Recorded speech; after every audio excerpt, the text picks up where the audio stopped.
It is time to feed these plants. You know, funny. These plants were in big pots, and I left them in there because I didn't have a place to put them. But I had garlic in here, so I harvested my garlic and then got these in, and they were actually really too big to actually start transplanting this time of year. But I mean, they'll do okay, they'll bounce back, but they're going to have a period of stress. And so I have to prune some of these stressed out leaves off of here. But yeah, it'll do okay, it'll come back. And yeah, but that's not what this video is about. Well, it's kind of about it. It's about fertilizing or feeding.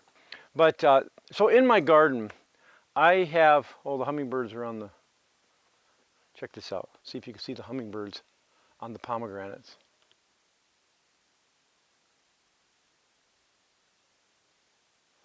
Okay, no more distractions. Yeah, right. So anyways, let's back to the topic, is taking care of my plants, feeding my plants. Well, here's the deal. Actually, I don't even like that term, feeding the plants, because I don't feed the plants, and I'll explain that in a second. But when it comes to giving my plants nutrients, I just have one philosophy. I don't feed the plants, I feed the soil. I take care of the soil. If you take care of the soil, then the plant will take care of itself. And so that's the problem with commercial fertilizer, is that when you use commercial fertilizer, you're feeding the plant. And you know, so you're saying, hey, this plant needs nitrogen, phosphorus, and potassium. And so you feed it, it'll take it up, and then you think you're doing great. Well, the problem is you don't have the healthiest soil. So what I would rather do is feed the soil and then let the plants take up out of the soil what it needs, and you get a much healthier plant. So see, that's the problem with commercial fertilizer. But another problem with commercial fertilizer is it's not sustainable, right? So you know it. With my garden, especially my channel, I like to do everything independently. I don't like to be relying on other people, because that's my philosophy, right? You know, dependency is just not healthy. And so when you use commercial fertilizer every year, you buy a bunch of it, you're dependent on them. And I don't want to be that way. I want to be able to just work in my garden and not have to have any other outside influence as far as growing my plants. I don't need anyone or anything else in this garden. I can take care of it completely myself. So I don't need to go down and buy a bunch of junk or whatever. I don't need it. So now there is one exception to that, and I'll explain that in a minute. So 99% of my garden, I feed the soil. So let's just jump right into it, and I'll show you exactly what I do to feed the soil and feed my plants, and then I'll show you the one thing that I do apart from that. So there are 4 things that are sustainable that I do for my plants. The first one being, I'm going to pull all of this off here, is grass clippings. I put all of my grass clippings around my plants. Now, I don't feed my lawn. I don't give it any fertilizer. I don't give it any, you know, any thing to kill any crane fly or anything like that. It's a healthy lawn, and there's nothing wrong with this grass, and the plants love it. So I always put my grass clippings around the plants. And the second thing that I do is, which I don't have around this one, is I put wood chips. If I have wood chips, so I alternate wood chips, whatever I have available, wood chips or grass clippings. I have a lot more grass clippings than I do wood chips, but when I have the wood chips, I've got my own little mini electric wood chipper, and when I've got small branches, I'll chip them up and use that. But for the most part, grass clippings work wonderfully. So that's 2. Then the third and fourth are kind of combined together. This here is my compost. I've screened it. It's compost and worm castings combined. I have worms. I don't have a ton of worms now. I'm actually going to build another worm bed. And so they love it. So this is compost and worm castings. Your plants will go nuts for these. So that's number 3 and 4. And I just spread this around here, because what happens is the soil, it'll sink down because there's a lot of organic matter, so it'll break down. And so you can't overfeed these compost and worm castings. You can put as much as you want on here, and it's going to love you forever. And then so what I do is I put the grass clippings back on. That acts as a mulch, and it protects the plants. You know, because what happens is the sun will come down, beat down on this, it'll dry the soil out. So putting the grass clippings around here prevents that. Over here on this pepper, you see I've got the same thing. I've got the grass clippings as well. So grass clippings on the very top, or wood chips, whatever you have. I prefer the grass clippings because they're easier to get, more sustainable.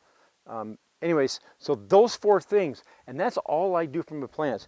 And so what I'm going to do is I'm going to water this really well. And every time I water this plant, the water's going to grab all the nutrients, going to suck it up, and it's going to take it down into the soil, and it's going to feed them.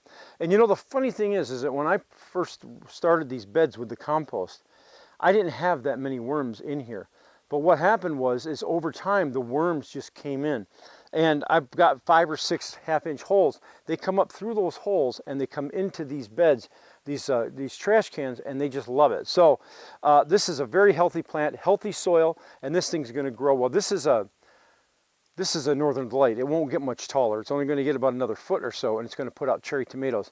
This is my favorite cherry tomato, by the way. So if you're looking for a great cherry tomato, I do have the seeds available. I believe they're still available on the website. If not, I'll be getting more seeds here very soon. But anyways, let me show you now what I do. The one exception that I use for my very large, my giant tomatoes. Okay, so it's been in the 90s here, and it's actually 96 today, and I actually should put a cover over this and give it some shade cloth, because it's just too hot for a plant like this. You'll see the leaves are curling up like this. That's because it's hot and it's trying to keep itself cool. And so I need to I'm going to actually do a video on this, doing some shade cloth over these trash cans. So here's the deal. See, look at that. Blossom popped right off because it's too hot. So I should get my shade cloth on this. But anyways, here the problem with a plant this size is this thing is going to get 7-8 feet tall. Now I could spend my whole summer, you know, every week putting more worm castings and more compost on it, and I can get this to 7-8 feet with giant tomatoes, no problem, like I've said before. And I did, and it works just fine. But the problem is that you spend a lot of time doing that, because the nutrients in it will flush through and go down. And so I want something that's going to be a slow release. And so what I use, it just makes life a lot easier. You know, you don't necessarily have to do this, but this is what I do for my giant tomatoes that are really tall. I give them this BioLive 542, and it is OMRI listed. And so this is the only thing that I use for my tomato plants. And so what I do is the same thing here. I've got some grass clippings here from the lawn. So basically what I do is I don't go right up to the stem. I just give it like a tablespoon, and then just put it right around here, and then I just kind of work it in a little bit. And then I put the grass clippings, mulch, whatever I have back, water it really well, and that's all I do. And I do that about every month. So I'm going to do this probably 3 times, maybe 4 times.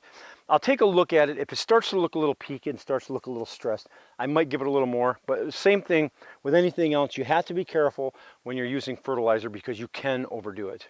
So anyway, oh, incidentally, you'll see behind me those onion plants, those heads.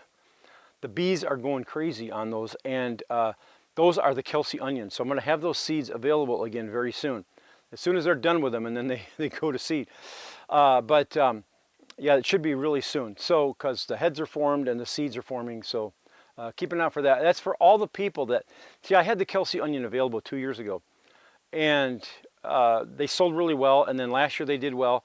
But this year, when I was going to put them on the internet in the spring, put them on my website, when I did a test, a viability test, I only got about 80% to 80, it was 82 to 80, you know, 80 to 82, something like that. And that's not enough to put them on my website. So I just planted 1 billion of them and made green onions. So I just want to let you guys know that the people that were upset that I got a lot of emails of people say, well, what happened to them? They were on the internet, they're on your website, and then they're gone. Well, that's the reason why I didn't have good germination rates. So they will be available, those people that wanted them, just to let you guys know. As far as feeding the plants, yeah, I don't stress it. I don't spend hours and hours out here taking care of the plants. I let the plants do their own thing. It's like raising kids. You know, if you constantly spend all your time wiping their nose and worrying about every little dirt that's on them, they're not healthy. So just let them go, give them what they need, and then let them decide how much of it they want. Feed the soil, and you're done. Bob's your uncle. So that's all there is to it. That's how I feed my plants, and that's all that. It's worked incredibly well for me in this garden. This garden is just flourishing like crazy, and I'm thoroughly pleased with it. I think this year is going to be a good year too. Another distraction. Uh-oh, I've got like three. I've mentioned this before. If you see it's called the white cabbage butterfly. If you see a white moth, it looks like a moth, but it's actually a butterfly. It's very small, and it's got dots on its wings. I'll put a link to the video that I did about this white cabbage butterfly. If you have brassicas, like I have brassicas right now, but they're flowering and going to seed. But they're going over, and the thing is, they will decimate any brassicas you have. If you have cabbage, broccoli, anything like that, they will lay their larvae, and those worms will come out. So if you see them, this is your best thing to have in your garden. It's a badminton racket. And so a tennis racket, problem with that is the holes are too big. But this thing here will take care of any of those.